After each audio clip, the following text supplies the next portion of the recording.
Good morning students.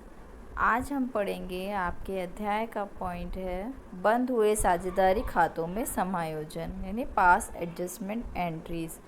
देखिए इसमें क्या होता है, कभी कभी खातों में कोई गलती रह जाती है या हम लिखना भूल जाते हैं। ठीक है, खातों में या तो कोई गलती हो गई है या हम लिखना भूल गए, तब हम इस तरह की प्रविष्टि करेंगे।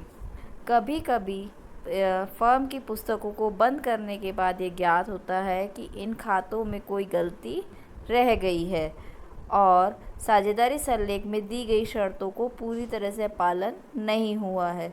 अतः लेखांकन अवधि की समाप्ति के बाद इन शर्तों की पालन हेतु अथवा गलतियों के सुधार हेतु समायोजन की आवश्यकता होती है।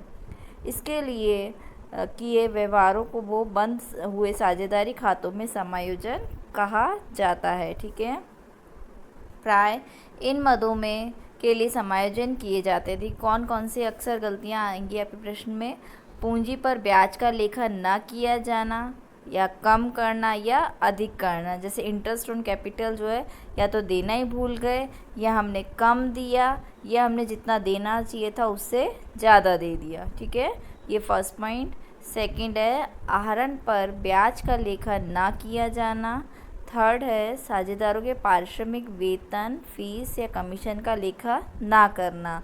गलत अनुपातों में लाभ का विभाजन करना। गलत अनुपात में लाभ का विभाजन यानी जैसे आपको क्वेश्चन में अनुपात दे रखा है 2, 3, 3, ठीक है, और आपने कर क्या दिया 5, 2, 2। इस तरह से कुछ भी अनुपात आपने चेंज कर दिया तो क्या होगा, गलत अनुपात में विभाजन कर देना। फिर है लाभ विभाजन अनुपात में परिवर्तन होना। ये कि आप लाभ विभाजन है वही आपने को जो लाभ विभाजन अनुपात प्रश्न में दिया हुआ है उसके में के अनुपात में आपने परिवर्तन कर दिया। ये आपके 5 पॉइंट हैं।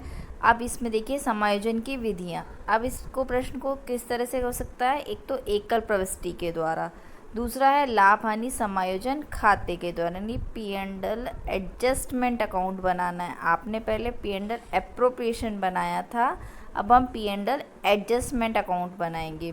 सबसे पहले हम एकल प्रविष्टि के द्वारा समझते हैं। इसमें क्या करते हैं, जब साझेदारों को देना है उनके खाते में क्रेडिट करेंगे और जो राशि उनसे वसूल करनी है उस खाते को डेबिट करेंगे।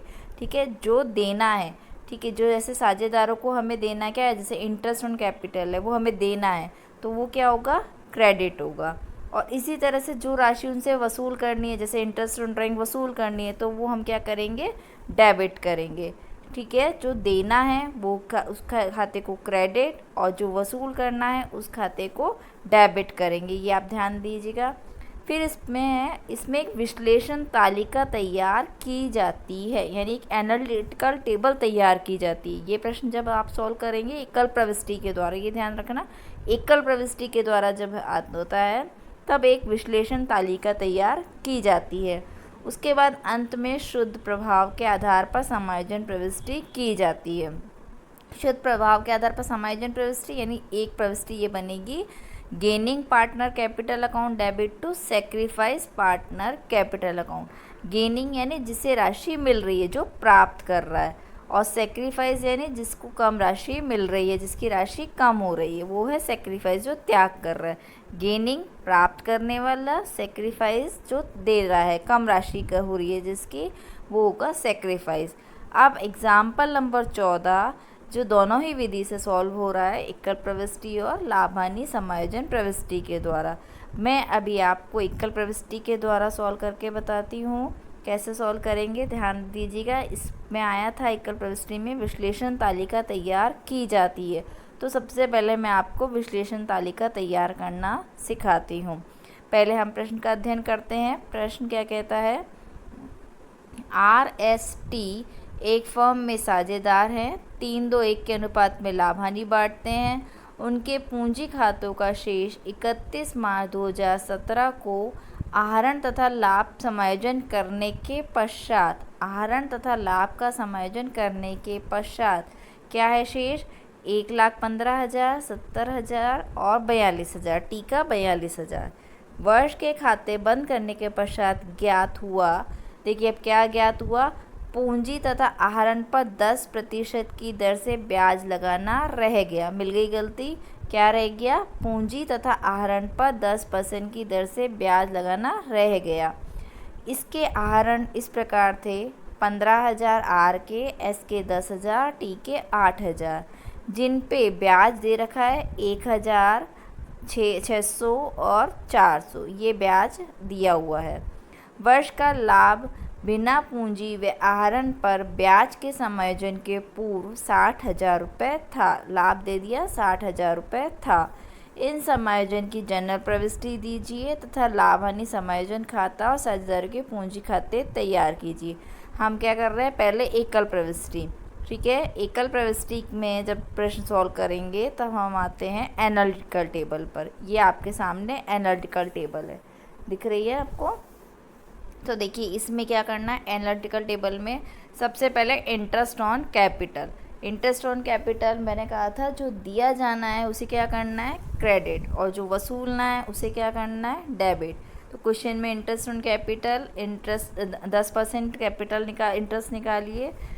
10,000, 600 और 4,000 है। 10,000, 6,000 और 4,000 आता है, ठीक है। इंटरेस्ट ऑन कैपिटल क्वेश्चन में दिया था। कैपिटल कितनी दी थी?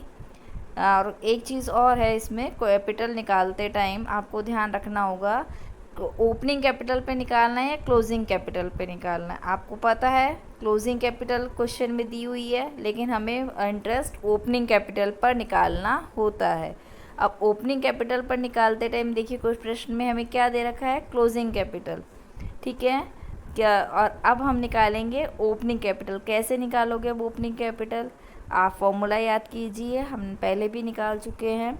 देखिए आपने आर, एस और टी की ओपनिंग क्लोजिंग कैपिटल लिख दी। 1,15,000, 70,000 और इसकी टी की 42,000, ये लिख दिया यहाँ पे। उसके बाद हम ऐड करते हैं ड्राइंग। ड्राइंग देखिए कितनी है प्रश्न में? 15,000, 10,000 और 8,000। ऐड करी ड्राइंग, आर के कॉलम में आर की, एस के कॉलम में एस की और टी के कॉलम में टी की। ऐड करने के बाद टोटल आया 1,30,000, 80,000 और 50,000। अब है प्रॉफिट। प्रॉफिट को करते हैं हम लेस, ठीक है। प्रॉफिट क्या करते हैं हम? लेस। तो अब देखिए, ये देखिए प्रॉफिट की कैलकुलेशन मैंने आपको करके दिखाई है। प्रॉफिट क्वेश्चन में हमें 60,000 दिया हुआ है, रेशो 3, 2 और 1 दिया है। अब आपको प्रॉफिट निकालना अच्छे से आ गया है। आर का रेशो 3 है, तो 60,000 into 3/6 equal to 30,000। 60,000 into 2/6 equal to 20,000। 60,000 into 1/6 equal to 10,000। ये है प्रॉफिट जो 60,000 को हमने बांटा आर, एस और टी में। इसे हम एनालिटिकल टेबल में लिखेंगे। हाँ बच्चों, हमने अभी ये रेशो बांटना सीख लिया। 30,000, 20,000 और 10,000 मैंने आपको सॉल्व करके बता दिया। अब 30,000, 20,000 और 10,000 दोनों को हमने लिख दिया है। उसके बाद क्या कर रहा है? 1,30,000 में से 30,000 को लेस किया तो आया हमारा 1,00,000। 80,000 में से 20,000 लेस किया 60,000। 50,000 में से 10,000 लेस किया 40,000। ये अब हमारी आई है ओपनिंग कैपिटल। अब ओपनिंग कैपिटल पर 10% की दर से जब आप इंटरेस्ट लगाते हैं तो इंटरेस्ट बनता है 10,000, 6,000 और 4,000। क्लियर हो गया कैसे आपको ओपनिंग कैपिटल निकालनी है और ओपनिंग कैपिटल के बाद आपको इंटरेस्ट निकालना है, ठीक है। इसके बाद इस इंटरेस्ट अमाउंट को हम लिख देंगे क्रेडिट साइड में 10,000, 6,000 और 4,000। ये इंटरेस्ट ऑन कैपिटल हमने लिख दिया क्रेडिट साइड में 10, 6 और 4। अच्छा देखिए ये 3,000 तीनों अमाउंट जो है ये इन तीनों का टोटल लगाया तो आया कितना? 10, 6, 4, 10, 20,000, ठीक है। इसको हम कहाँ लिखेंगे? फर्म के डेबिट साइड में, पार्टनर के क्रेडिट साइड में और फर्म के डेबिट साइड में। क्यों फर्म के डेबिट साइड में क्यों लिखा गया है? क्योंकि फर्म को का ये खर्चा है, फर्म को ये देना है और साझेदारों को ये मिलना है, तो इसलिए साझेदारों के लिए क्रेडिट हो गया और फर्म के लिए ये डेबिट हो गया। यहाँ जो क्रेडिट लिखा है वो फर्म के अकाउंट में, फर्म के वाले कॉलम में डेबिट में लिखना है, ठीक है। उसके बाद है इंटरेस्ट ऑन ड्राइंग। ये प्रश्न में आपको दी हुई है। 1,000 डेबिट, एस को 600 और टी को 400 डेबिट। मैंने बताया था जो वसूलना है वो जो आपको जो राशि वसूलनी है, ठीक है। वो क्या करनी है आपको भी, ऊपर आपके पॉइंट आया था, नीचे मैं अभी आप वापस आपको थ्योरी में बताती हूँ।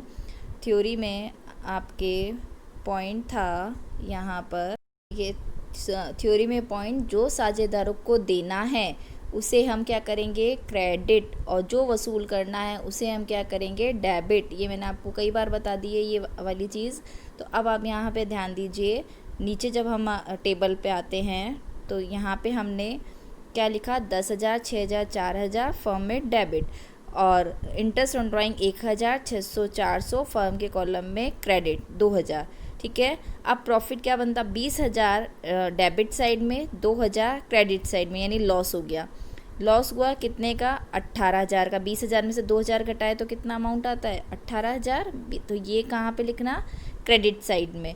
अब ये देखिए, जब loss of 18,000 debited to partners in the ratio 3:2 3:2 के रेशो में बांटना है, तो 18,000 को जब हम 3:2 के रेशो में बांटेंगे तो ये अमाउंट आएगा 9,000, 6,000 और 3,000। ठीक है। ये फर्म के सभी पार्टनर के डेबिट साइड में लिखेंगे, आर के डेबिट में, एस के डेबिट में और टी के डेबिट में, लेकिन फर्म के क्रेडिट में लिखेंगे। ठीक है।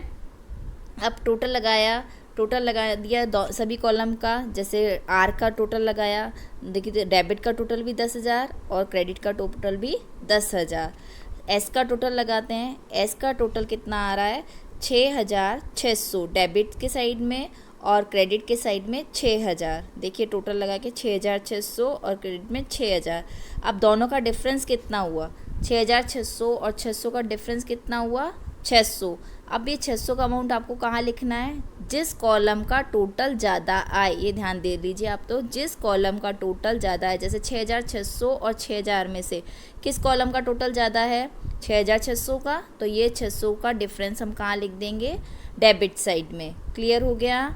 अब इसी तरह से टी का देखिए, टी का डेबिट साइड का टोटल आ रहा है 3,400 और क्रेडिट साइड का टोटल आ रहा है 4,000। डिफरेंस कितना आया, डिफरेंस आया 600 का। किस साइड में टोटल ज़्यादा है, टोटल ज़्यादा है 4,000 क्रेडिट साइड में, तो अमाउंट भी कहाँ लिखेंगे, क्रेडिट साइड में। डिफरेंस का अमाउंट 600 हमने लिख दिया। ठीक है। ये लिखने के बाद अब आप देखिए, हमें एक एंट्री बनानी होगी। एंट्री मैंने आपको बताई थी, gaining partner account debit to sacrificing partner. ठीक है। अब यहाँ देखिए गेन कौन कर रहा है, गेन कर रहा है एस गेन कर रहा है, तो S capital account debit to T's capital account, तो अमाउंट लिख दिया 600 और 600। ये क्लियर हो गया, एनालिटिकल टेबल बन गई है आपकी। इसके बाद हमें बनाना है partners capital account. Partner capital account बनाते टाइम सबसे पहले हम क्या लिखेंगे, कैपिटल बाय बैलेंस 1,15,000, 70,000 और 42,000। अच्छा, एस की कैपिटल अब कितनी दी है एस ने, एस को गेन करा एस ने 600 और टी ने कितना गेन, टी ने कितना सेक्रीफाइस किया 600 को। अभी एंट्री करी ना आपने ऊपर, तो अब देखिए बाय एस कैपिटल लिख के अमाउंट लिखेंगे आप टी के कॉलम में। ठीक है। बाय एस कैपिटल लिख के अमाउंट लिखना है टी के कॉलम में, और इसी तरह से यहाँ पर टू टीज कैपिटल लिख के अमाउंट लिखना है एस के कॉलम में। ये क्लियर हुआ। बाय एस कैपिटल लिख करके अमाउंट लिखना है टी के कॉलम में, और टू टीज कैपिटल लिख के अमाउंट लिखना है एस के कॉलम में। ठीक है। ये एंट्री के अकॉर्डिंग, ये ऊपर आपने जो एस की एंट्री करी, एस को क्या किया था, डेबिट। ठीक है। और यहाँ पर एस कहाँ गया, क्रेडिट, और अमाउंट किसके कॉलम में गया, टी के कॉलम में 600 रुपये। ये आप क्लियर कर लीजिए एक बार। ये तो था एक प्रविष्टि, सिंगल प्रविष्टि के द्वारा एक समायोजन। और अब हम पढ़ेंगे ऊपर, आपका मैंने एकल प्रविष्टि बता दी है, अब हम पढ़ेंगे आपका लाभ हानि समायोजन खाता खोलकर। 2 प्रविष्टियाँ करनी है इसमें। इसके बाद अब हम करेंगे लाभ हानि खाता समायोजन प्रविष्टि।